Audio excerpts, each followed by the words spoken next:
pentru cea de-a treia sesiune. Este a doua în această dimineață, dar este a treia în ordinea în care sunt prezentate. Textul biblic pe care îl voi folosi este în Geneza 47 cu versetul 15. Geneza 47 cu 15. Cuvântul Domnului spune în felul următor. Când s-a sfârșit argintul din țara Egiptului și din țara Canaanului, toți egiptenii au venit la Iosif și au zis: dă-ne pâine. Pentru ce să murim în fața ta? Căci argint nu mai avem. Amin.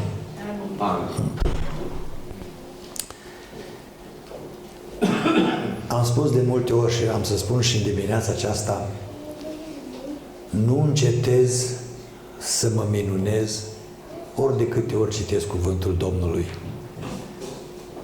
În simplitatea în care este scris, dar în înțelepciunea și profunzimea care este în el. Se vede că este cuvântul Domnului, pentru că numai Domnul a putut să pună în cuvinte simple taine pentru eternitate. Pasajul pe care l-am citit este din timpul întemnițării lui Iosif în Egipt, după ce a fost vândut de frații lui, și apoi, mai precis, timpul ridicării lui din temniță, atunci când a trebuit să interpreteze lui Faraon visele pe care le-a avut cu privire la perioada de belșug de 7 ani și perioada de secetă cumplită alți 7 ani. Acum sunt în perioadă de criză, când toate resursele Egiptului și ale Canaanului s-au dus.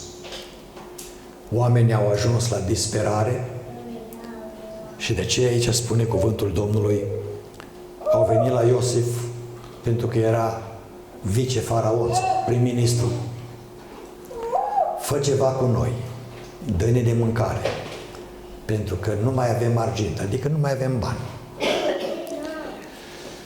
Una din problemele familiilor, probleme mare, este criza de orice natură, dar și criza financiară. Era o cântare în România și unii au ironizat-o. Era pe vremea adolescenței mele, muzică ușoară. Banii n-aduc fericirea, spunea cântarea, mult mai de preț e iubirea. Și unii au schimbat și au zis, banii n-aduc fericirea, numai numărul lor. Iar cineva, unul dintre Rockefellers, multimiliardari americani, a fost întrebat, sunteți multimiliardari, când este un om mulțumit cu câți bani are? Și spre surpriza reporterului, Rockefeller a răspuns, când are un pic mai mult. Deci, totdeauna ne trebuie mai mult, mai mult. Vreau să vă spun că banii și bogățiile nu sunt rele, nu sunt potriva credinței. Mari oameni ai lui Dumnezeu au fost oameni extrem de bogați. Avram, Isaac, Iacov, în banii de astăzi, multimiliardari. David. Gândiți-vă la David numai câtă avere a acumulat prin războaiele pe care le-a dus, că a dat lui Solomon 100.000 de talanți de aur. Un talant regal cântărește 54 de kilograme.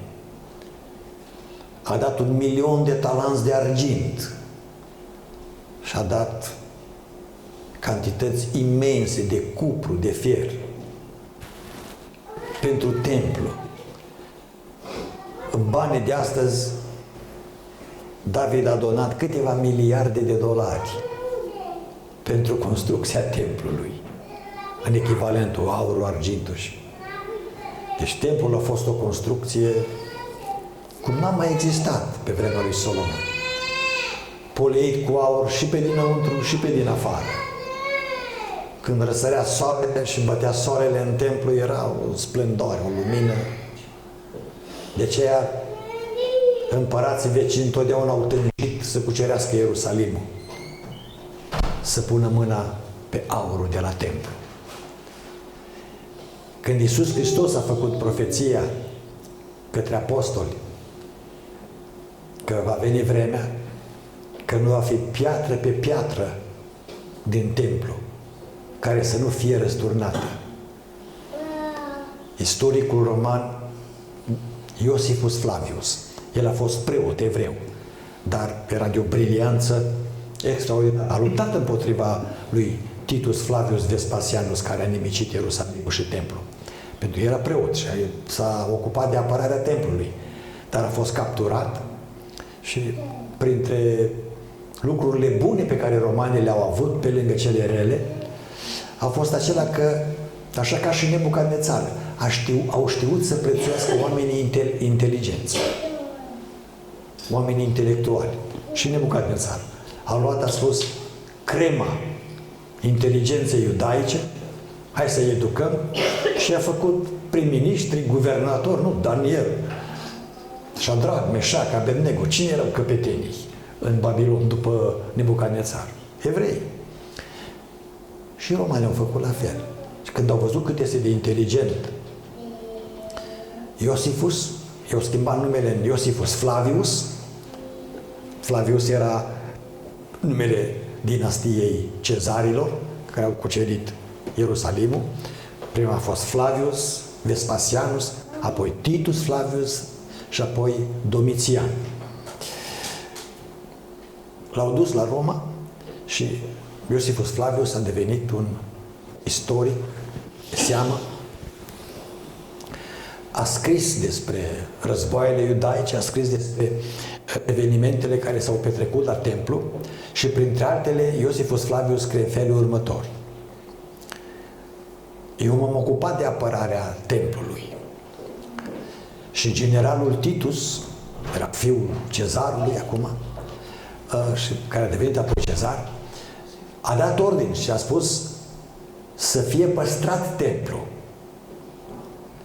Dar soldații romani mânioși, că le-a trebuit 3 ani de zile să împresurează orașul și să-l asalteze, să-l asedieze, soldații romani s-au dus în jurul templului și un soldat a aruncat torțe aprinse în templu.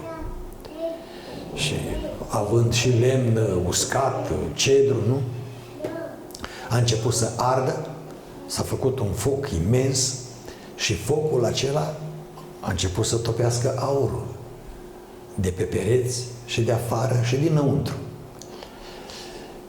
Și atunci soldații romani, ca să nu piardă aurul, spune Iosifus Flavius, au luat rângi de fier și au răsturnat toate pietrele, toată fundația templului. Deși erau greutate, câte o piatră avea 3-4 tone. Era făcută din blocuri masive, fundația. Pentru că dacă s-a strecurat cumva aur topit printre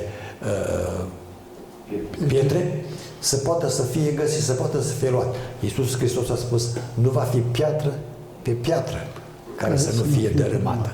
Asta a fost motivul pentru care i-au dărâmat. S-a împlinit profeția.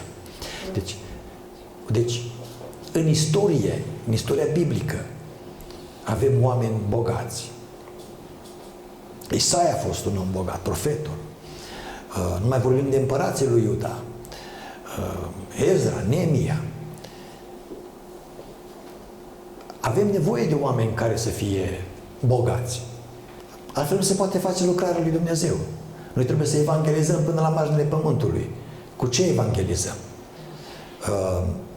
Da, frate, dar Evanghelia e pe gratis. Așa este. Dar transportul ei pe bani. costă ca să o duci dintr-un loc în altul. Când eram în România, mai țineți minte, ce sunteți cel puțin de jumătatea vârstei mele și a lui fratele Ilie, veneau Biblii și scria pe ele gratis.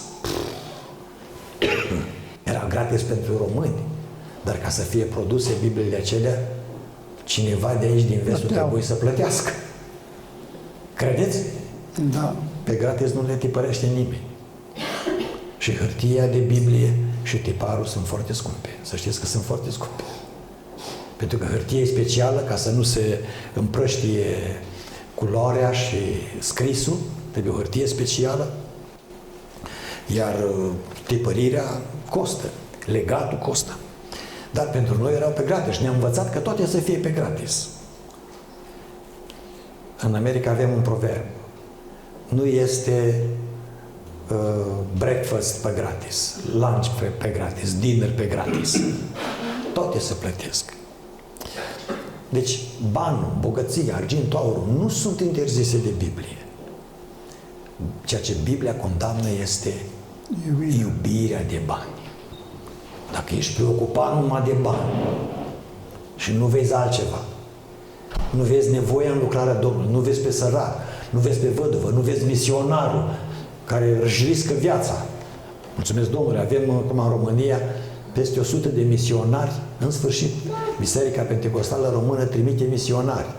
Avem peste 100 de misionari în Africa, în Asia, în Afganistan, în Pakistan, în India, în Arabia Saudită, unde este interzis, dacă te prinde cu Biblia, cu un cap mai scurt. Și oamenii își riscă viața, își riscă familia, libertatea. Dar ca să se ducă acolo și să câștige un suflet pentru Domnul, costă.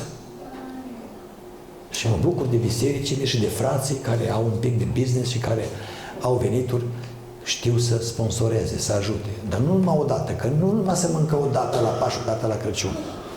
Lucrul acesta trebuie făcut sistematic. Cu toate acestea, crizele vor veni. Și una din problemele pe care le avem este și criza financiară, criza materială. Așa spune în textul nostru de astăzi. Tot Egiptul a intrat în criză, Canaanul a intrat în criză. Întrebarea este ce facem în criză? În criză financiară. Ce ne spune Biblia în direcția aceasta? Ăsta este scopul, nu? La conferințe de familie, în Biserica lui Dumnezeu. Să ne învățăm din cuvântul Domnului, să vedem ce au făcut înaintașii noștri. Cum au scos la capăt o criză de felul acesta? Pentru că în criză unii se compromit, alții își pierd caracterul creștin, iar alții găsesc o altă alternativă. Este o altă alternativă? După cuvântul Domnului este. Este. Seminarul de la ora aceasta se intitulează Problemă. S-au terminat banii. Problemă. S-au terminat banii. Și versetul pe care l-am citit ne revelează 4 aspecte despre criza materială, criza financiară. 4. Prima, unde s-au terminat banii? Uitați cum scrie. Când s-a sfârșit argintul din țara Egiptului și din țara Canaanului. Și Egiptul și Canaanul au fost afectați. Înseamnă că sunt timpuri când și lumea de afară și biserica este afectată. Și familiile noastre. Partea importantă aici este să vedem începutul versetului, când s-a sfârșit argintul sau banii din țara Egiptului. În vechime, banii se numeau arginți. Deci, pentru că erau din argint făcuți, erau cei mai buni. Deci, mențiunea importantă este că în țara Egiptului s-au terminat. Asta pentru că Dumnezeu vrea să ne spună următorul lucru. Oamenilor, uitați-vă la înțelepciunea lui Dumnezeu. Egiptul nu-i speranța nimănui. Și în America se termină cu binele. Și în Spania. Și în Europa, Uniunea Europeană. Peste tot se termină cu binele.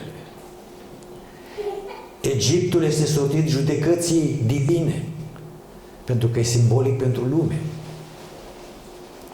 Speranța noastră nu stă în bani, în aur și în argint.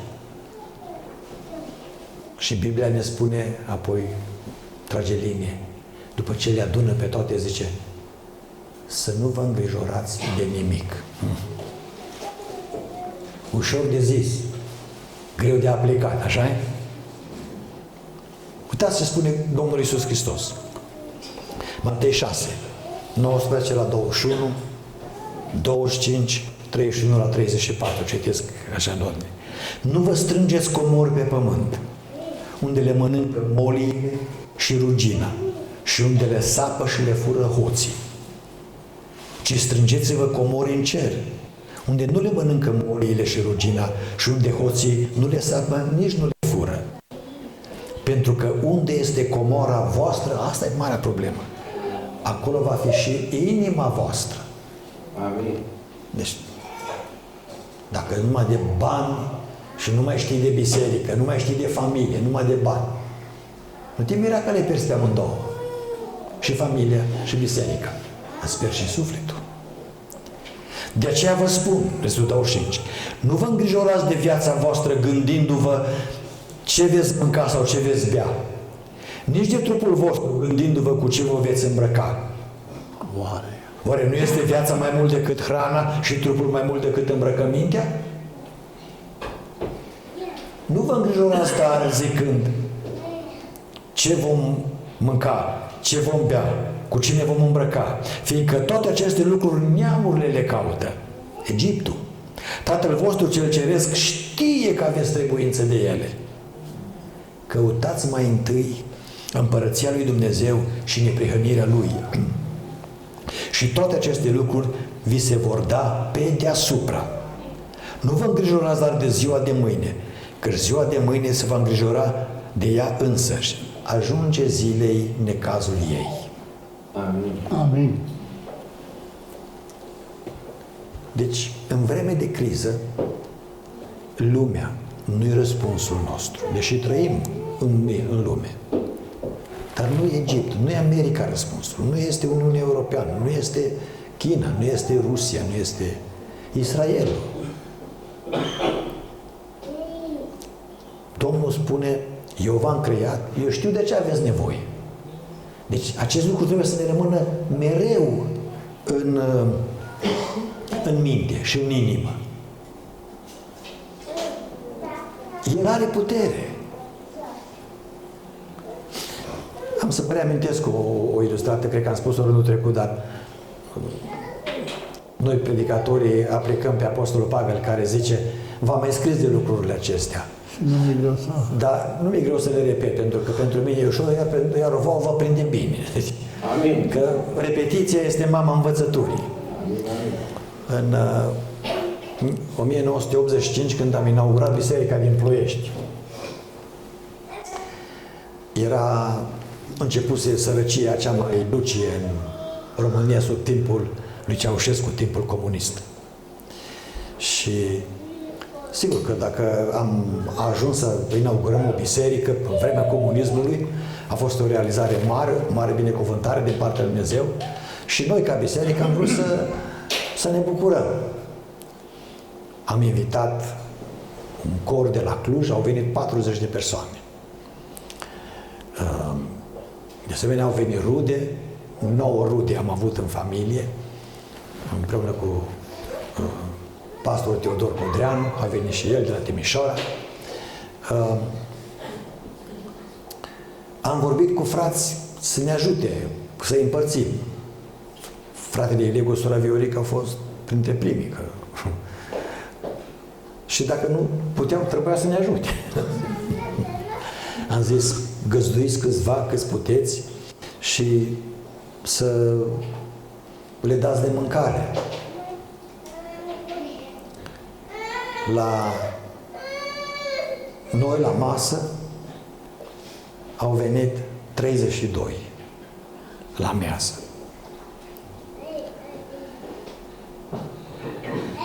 Fratele Ilie cu sora Viorica, cred că le-am dat vreo 15, dar la noi au venit 32.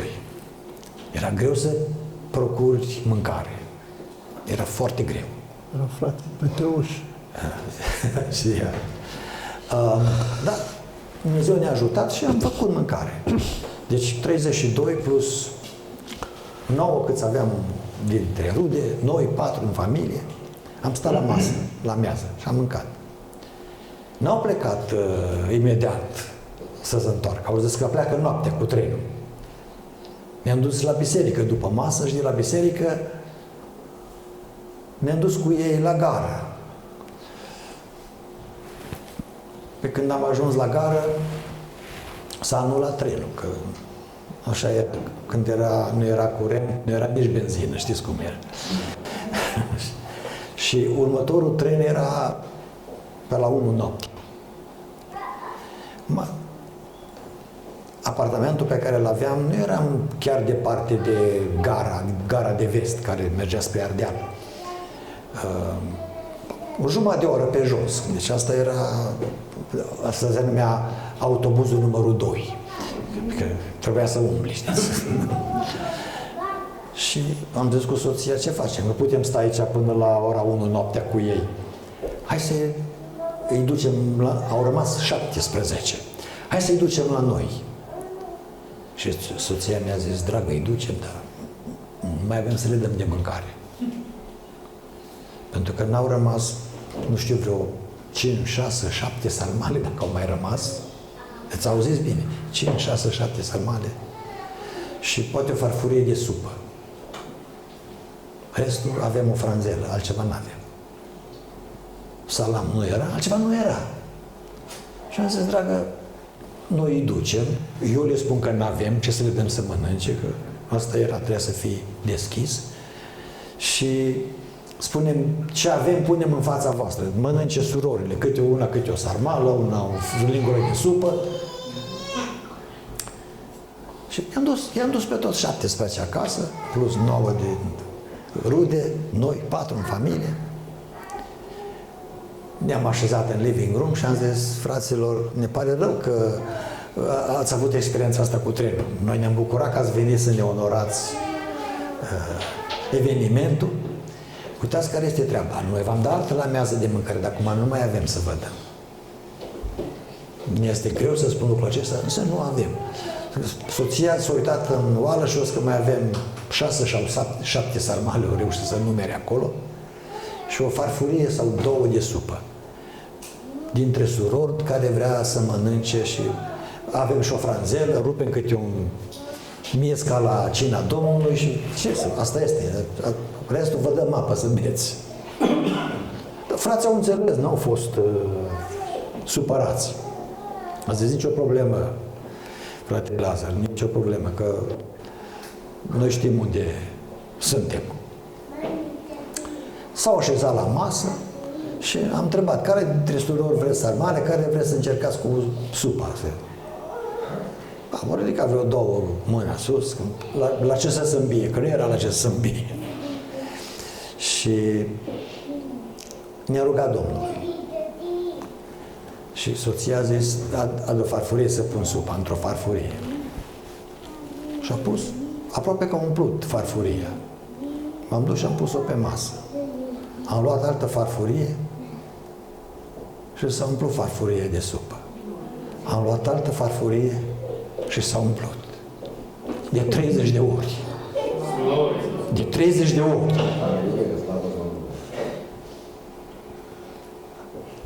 Am pus sarmale. Am pus câte 5 sarmale în farfurie. De 30 de ori același lucru. Pâine am tăiat-o la toată lumea și a rămas. Pentru că Dumnezeu a mulțit pâine. Ziua înmulții pâine nu este glumă, nu este imaginație, este trăire personală. În vreme de criză, Dumnezeu știe de ce avem nevoie. Știe de ce avem nevoie. De aceea speranța noastră nu e Egiptul, nu e America, nu e Uniunea Europeană. Speranța noastră este Dumnezeu. Amin. Și aș vrea să rămânem în familie cu această încredere Amin. în Domnul. Deci, unde s-au terminat banii? În Egipt, și în Canaan, și în biserică. 2. Când s-au terminat banii? Banii s-au terminat în vreme de criză prelungită. Atunci au terminat argintul și n-au mai avut cu ce să cumpere, pentru că Iosif făcuse pregătire după înștiințarea pe care a dat-o Domnul.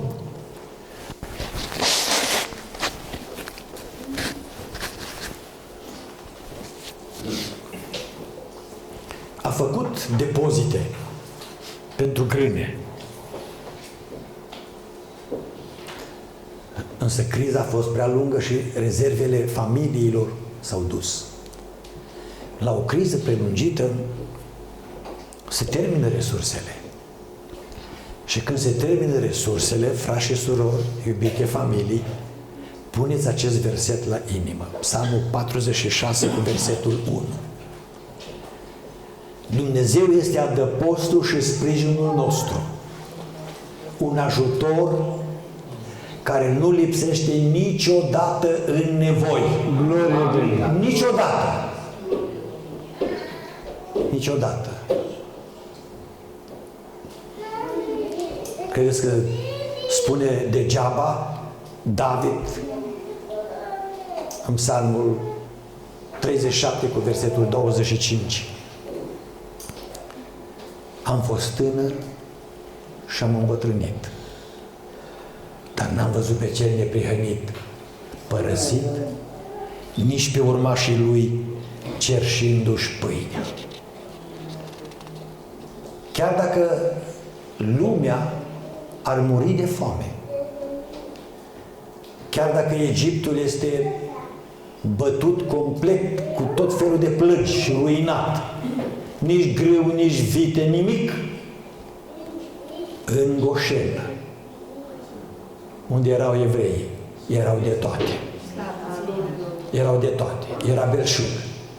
Pentru că Domnul știe să poarte de grijă. Glorie de El. Știe să poarte de grijă. Și atunci, când se termină banii, resursele materiale, financiare, ca oamenii lui Dumnezeu, noi trebuie împreună cu copiii, cu nepoții, să ne plecăm înaintea Domnului și să vedem pe Domnul că este sprijinul și ajutorul nostru. Amin. Cum va face El să rezolve problema? Nu-i businessul nostru, e businessul lui Dumnezeu. El înmulțește 5 pâini și 2 pești și hrănește 10.000 de oameni. Glorie de El. Cum o face? Simplu. Poruncește. Și ce poruncește ia ființă. Slavă Domnului. Aleluia. Și uneori se folosește Domnul de cine nu te gândești. O istorie mai hazlie. Spune așa că era o bătrânică credincioasă. N-avea resurse. Și se ruga mereu, Doamne, trimitem și mie niște pâine, trimitem ceva mâncare, trimitem, Doamne, trimitem, Doamne. Vecinul o auzea că avea geamul deschis și era un ateu și un batjocoritor mare. Și venea și o mai necăja, că a trecut o zi, a trecut 2 și nu mânca beata bătrână. Și a zis, nu te aude Dumnezeu. Însemnează că e obosit, însemnează că e bolnav, cine știe pe unde e plecat. Și bătrâna s-a rugat iar el a vrut să-i facă o farsă. A luat un sac de grâu, a luat un coș de tot felul de cumpărături, de fructe, s-a rugat bătrâna și După ce s-a rugat, a ieșit afară. Când a ieșit afară, în fața ușii, sacul cu grâu, cu făină, cu fructe, cu... Doamne Iisuse, îți mulțumesc că ți-ai adus aminte de mine, zice bătrânul. Dar el era lângă gard și a zis: Păbuțo, nu Iisus i-a adus, eu le-am pus acolo, că Iisus nu te-a auzit. La care zice că bătrânul ar fi răspuns: ba, el m-a auzit, dar când Domnul vrea, și la dracu îi poruncește să facă ce trebuie pentru copiii lui.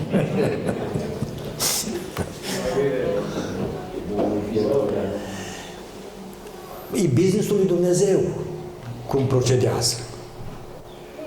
3. De ce s-au terminat banii în Egipt? De ce este criză? Bun? Pentru simplu motiv că tot ce este pe pământ este temporar. Nu este etern. Și pământul va trece, și cerul va trece, ca să facă Domnul lucruri noi. De aceea și avuțiile trec. Ce material nu dăinuiește. Și de ce se termină? Pentru că să cunoaștem noi că partea importantă este eternitatea sufletului. Iar eternitatea sufletului nu se poate cumpăra pe bani sau pe averi. Degeaba să duce cineva și plătește la biserică, la preot, o sumă imensă și spune: rogă-te pentru sufletul răposatului că așa, și trimite la locul verdeață. Ți-a luat banii, dar nu ți se întâmplă nimic. Morți sunt cei muriți. Am un prieten în București, un om bogat, și nu s-a pocăit încă, nu s-a predat Domnului, dar îi place să vină la biserică și mai ales când aude că sunt în București, mă sună, mă caută: părinte, vin și eu la biserică, vin să mă închin, vin să vă ascult. Și eram așa într-o toamnă, cred că în luna octombrie, când la Iași este mare sărbătoare, o săptămână, Sfânta Paraschiva, moaștele Sfintei Paraschiva. Se scot din criptă oasele unei presupuse Paraschiva, care ar fi trăit o viață sfântă și care este binefăcătoarea Iașului, și se duc oamenii din toată România. Dacă ați văzut la televizor imagini, o săptămână, pe ploaie, pe frig, în octombrie e rece, și stau acolo pentru câteva clipe ca să se uite pe geamul sicriului la oasele Sfintei Paraschiva, să facă cruce, să se aplece, să se închine, să sărute prin sticlă oasele și să se roage pentru binele lor. Și mă sună prietenul meu și: părinte, vreau să vă întâlnesc.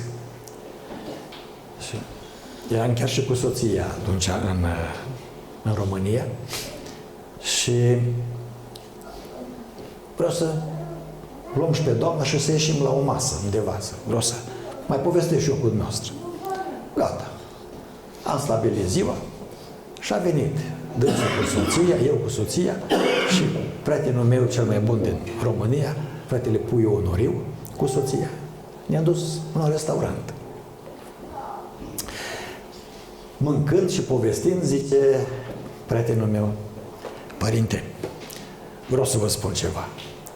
Știți că săptămâna asta este cu moaștele Sfintei Paraschiva la Iași. Nu m-a lăsat doamna mea până nu ne-am dus și noi până acolo. Eu am zis: tu te dragă singur, că eu și așa eu nu cred și în din astea. Nu, dar nu se poate, că ăsta e creștinește, că soția lângă el acolo. Și cea m-a bătut la cap până să scap de gura ei. Am zis: hai dragă, că mergem, na.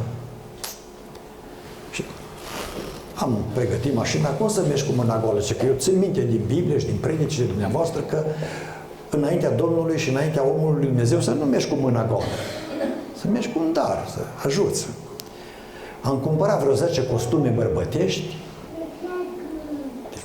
tot așa vreo 10 femeiești, am cumpărat pulovere, încălțăminte, mi-am umplut mașina, părinte. Că am zis, acolo sunt multă lume și sunt sfărați, sunt necăjiți. Când ajungem, îi luăm și le împărțim printre oameni, că să facem și noi bine, să dăm și noi numele lui Dumnezeu. Și ne-am dus cu mașina plină și așa am făcut. Le-am donat, s-au bucurat, ne-au binecuvântat. Și ne-am pus la rând. Da, era întors pe câteva străzi rândul. În vreo 4 ore nu ne-am mișcat niciun metru. Și am zis către soție, că eu nu stau aici, că aici, nici în 2 zile ne ajungem noi acolo în față. Zic, ia să mă duc eu să întreb în față, cum să face, care-i treaba? Și am ieșit din rând, soția a rămas acolo și m-am dus în față. Au început oamenii să strige, aia care au venit să închine, unii au început să mă blasteme, că eu mă trec în față. Și bieții oameni, amărâți, necăjiți și necunoscători de adevăr. Și am spus, Domnul, lăsați că eu vreau numai să pun o întrebare. Și ce m-am dus și preotul care stătea acolo lângă raclă, m-am plecat spre el și am zis, părinte, care e mai marele aici între dumneavoastră? Că vreau să vorbesc cu el. Și spune el cine e mai mare în ziua aceea peste ei acolo, peste grupul de preoți care coordonau treaba, închinarea aceasta. Și s-a dus și l-a chemat, o venit la mine. Și eu l-am salutat, respectat, să rămână, părinte, mă numesc cu tare. Uitați, am venit și noi, mai ales soția mea vrea neapărat să ne închinăm la Sfânta Paraschiva, dar eu sunt businessman, părinte, eu nu pot să stau nici 2 zile n-ajung aici. Te rog, fă ceva, ia-ne în față. Uite aici, știi ce, am băgat mâna în buzunar și am scos 10.000 de euro. Și așa să nu mă vadă ceilalți și am zis, părinte, uite, aici aveți 10.000 de euro, dar băgați-ne în față. Și s-a uitat la mine și a zis, ești sigur? Da, părinte, sigur, îi donez în numele lui Dumnezeu, păi faceți dumneavoastră ce vreți cu ei. Și gata, du-te de soție. Deci ne-am dus, am luat soția, ne-am plecat, am pupat acolo și am plecat. Și acum eu îl întreb. Și eu, domnule, nu vă spun numele, cum v-ați simțit după aceea? Păi cum să mă simt, părinte, zice, mai ușor cu 10.000 de euro.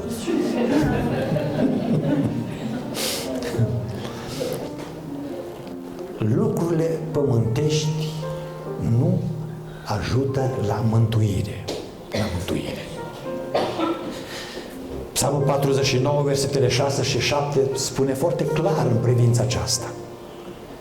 Ei se încred în avuțiile lor și se fălesc cu bogăția lor cea mare, dar nu pot să se răscumpere unul pe altul, nici să dea banii lui Dumnezeu prețul răscumpărării. Nu pot. Pentru că mântuirea nu se vinde pe bani. Mântuirea nu e pentru elite. Mântuirea este pentru toți cei ce vor să creadă. Amin. Atât de mult a iubit Dumnezeu lumea, deci pe toți, încât a dat pe singurul lui Fiu, pe Iisus Hristos, pentru ca oricine crede în El să nu piară, ci să aibă viață veșnică. Deci banii se termină pentru că sunt temporari, dar sufletul tău și al meu sunt eterni. De ce noi trebuie să rămânem legați de Dumnezeu și în vreme de criză? Și apoi, în al 4-lea rând și în ultimul rând, ce-i de făcut când s-au terminat banii? Ce faci și ce fac? Ce facem când intrăm în criză? Uitați-vă în partea a 3-a a versetului 15 din Geneza 47 pe care l-am citit. Spune: toți egiptenii au venit la Iosif. Frați și surori, doamnelor și domnilor, am o veste foarte bună. În vreme de criză, toți trebuie să vină la Iisus. Amin. Amin. Iosif este aici un prototip al Domnului Iisus Hristos. Iosif va avea cheile grâului, cheile pâinii în Egipt. El avea, era singurul care ținea cheile. Singurul care ține cheile tuturor lucrurilor este Iisus Hristos. Glorie Lui. S-au dus la omul potrivit, cei din vechime. Și noi trebuie să mergem la persoana potrivită. Amin. Este Domnul care poartă de grijă. Amin.